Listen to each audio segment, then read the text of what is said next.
ಕ್ರಿಸ್ತಪೂರ್ವ 78ನೇ ಶತಮಾನದಲ್ಲಿ ತುಳುನಾಡಿನಲ್ಲಿ ದೇವಪಾಂಡಿ ಎಂಬ ಪರಾಕ್ರಮಿ ರಾಜನು ಆಳುತ್ತಿದ್ದನು. ಸಮುದ್ರಯಾನ ಹಾಗೂ ವ್ಯಾಪಾರದಲ್ಲಿ ಅವನು ಅತ್ಯಂತ ಪರಿಣಿತಿಯಾಗಿದ್ದನು. ತನ್ನ ಶೌರ್ಯ ದೂರದೃಷ್ಟಿಯಿಂದ ದೊಡ್ಡ ಸಾಮ್ರಾಜ್ಯವನ್ನೇ ನಿರ್ಮಿಸಿದ್ದನು. ಒಂದು ದಿನ ರಾಜನು ಹೊಸದಾಗಿ ನಿರ್ಮಿಸಿದ ಭವ್ಯ ಹಡಗನ್ನು ಸಮುದ್ರಕ್ಕೆ ಇಳಿಸಲು ಸಿದ್ಧನಾದನು.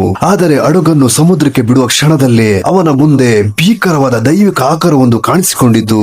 ಆ ದೈವ ಗುಂಡೋದರ ದೈವ ಗರ್ಜಿಸಿ ಹೇಳಿತು, ನಿನ್ನ ಹಡಗು ಸಮುದ್ರಕ್ಕೆ ಸಾಗಬೇಕೆಂದರೆ ನಿನ್ನ ರಾಜ್ಯದ ಸಮೃದ್ಧಿಗಾಗಿ ನಿನ್ನದೇ ರಕ್ತದ ನರಬಲಿ ಕೊಡಬೇಕು ಎಂದು ಹೇಳಿತು. ಇದನ್ನು ಕೇಳಿ ರಾಜನು ತುಂಬಾ ಸಂಕಟಕ್ಕೆ ಸಿಲುಕಿದನು. ಅವನಿಗೆ ಒಬ್ಬ ಮಗನಿದ್ದನು. ಆದರೆ ರಾಜನ ಪತ್ನಿ ತನ್ನ ಮಗನನ್ನು ಬಲಿಯಾಗಿ ಕೊಡಲು ಒಪ್ಪಲಿಲ್ಲ. ಆ ಸಮಯದಲ್ಲಿ ರಾಜನ ಸಹೋದರಿ ಮುಂದೆ ಬಂದು ಹೇಳಿದಳು, ಅಣ್ಣ, ರಾಜ್ಯದ ಒಳಿತಿಗಾಗಿ ನನ್ನ ಮಗನನ್ನು ಬಲಿ ಕೊಡಲು ನಾನು ಸಿದ್ಧ. ಅವರು ಗುಂಡೋದರ ದೈವದ ಬಳಿ ಹೋದರು. ಆ ತಾಯಿಯ ತ್ಯಾಗವನ್ನು ಕಂಡು ದೈವ ಸಂತೋಷಪಟ್ಟಿತು. ದೈವ ಹೇಳಿತು, ನಾನು ನಿಮ್ಮನ್ನು ಪರೀಕ್ಷಿಸಲು ಮತ್ತು ಇದನ್ನು ಕೇಳಿದೆ, ಯಾರು ಬಲಿ ಕೊಡಬೇಕಾಗಿಲ್ಲ.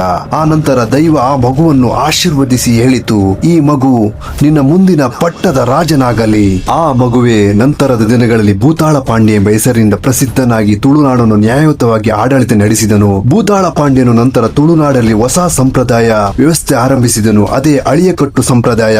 ಈ ಪದ್ಧತಿ ಪ್ರಕಾರ ಆಸ್ತಿ ತಂದೆಯಿಂದ ಮಗನಿಗೆ ಹೋಗುವುದಿಲ್ಲ, ಬದಲಾಗಿ ತಂಗಿಯ ಮಕ್ಕಳಿಗೆ, ವಿಶೇಷವಾಗಿ ಮಗಳ ವಂಶಕ್ಕೆ ಸಾಗುತ್ತದೆ. ಈ ವ್ಯವಸ್ಥೆಯಿಂದ ಮಹಿಳೆಯರಿಗೆ ಸಮಾಜದಲ್ಲಿ ಹೆಚ್ಚಿನ ಗೌರವ ಹಾಗೂ ಮಹತ್ವ ದೊರೆಯಿತು. ಹೀಗೆ ಒಂದು ದೈವದ ಪರೀಕ್ಷೆಯಿಂದ ಹುಟ್ಟಿದ ಸಂಪ್ರದಾಯವೇ ತುಳುನಾಡಿನ ಪ್ರಸಿದ್ಧ ಅಳಿಯಕಟ್ಟು ಪದ್ಧತಿ.